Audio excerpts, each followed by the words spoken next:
era todo de particulares, de personas que estaban traballando para botar maíz, botar cada uno que quería nos sitios, ¿no? Intentamos pois abrir pistas pola extensión agraria, pistas para que pudera circular un tractor e todo eso por aí. E volvíme presentar aí outra vez no 2011, salín alcalde, foi cando empezamos a mirar, empezouse a falar de Ourense, agua termal, termalismo, tal, bueno, pois vamos a mirar estas aguas, que é o que pasa. E eu, cando entrei no Concello, empecé de mirar por ali papeles e tal, que a secretaria me daba, e vin unha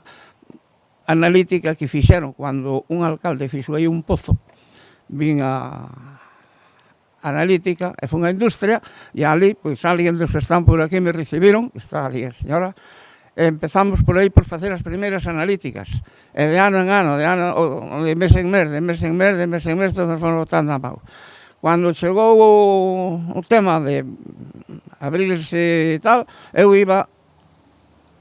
as reunións que este señor Rosendo marcaba no Ourense, na Diputación, en varios sitios, pero as termas de Punxín nunca salían. Nunca salían. E eu empezaba... Bueno, pero ao final,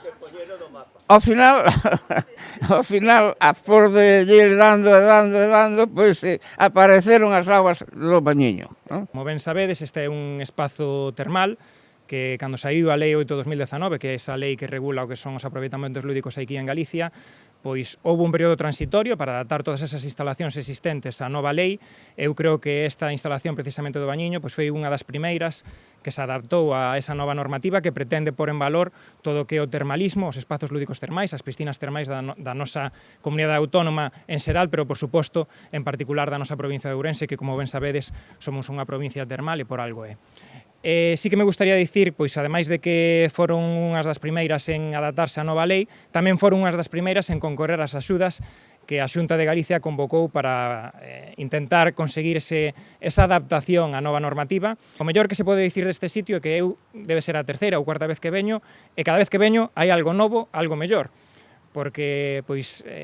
unha mostra do compromiso do alcalde con este espazo é que pois no ano pasado, no ano 2024, fixo novamente unha solicitude para seguir mellorando,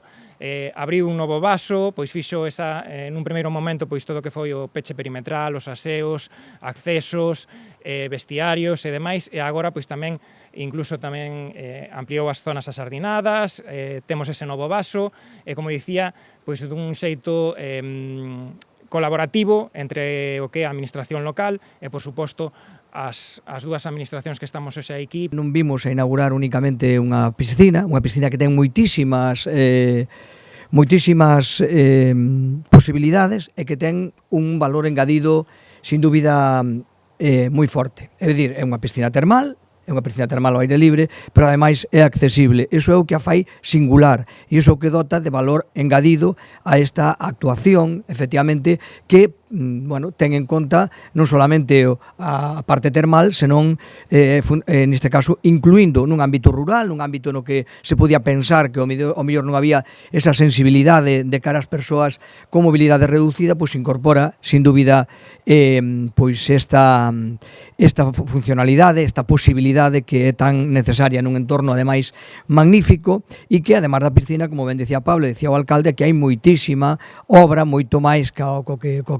piscina, e iso o que vimos a facer hoxe é poñer en valor todo ese traballo que o alcalde reflexaba desde hai moitos anos, que se inicia con esa idea de vamos a facer algo no Bañiño, hai auga termal, vamos a ver en primeiro lugar se hai auga termal, e a partir de aí creamos un espacio que sin duda ninguna supón un valor engadido moi importante para un concello como Punxín e para unha provincia como Ourense.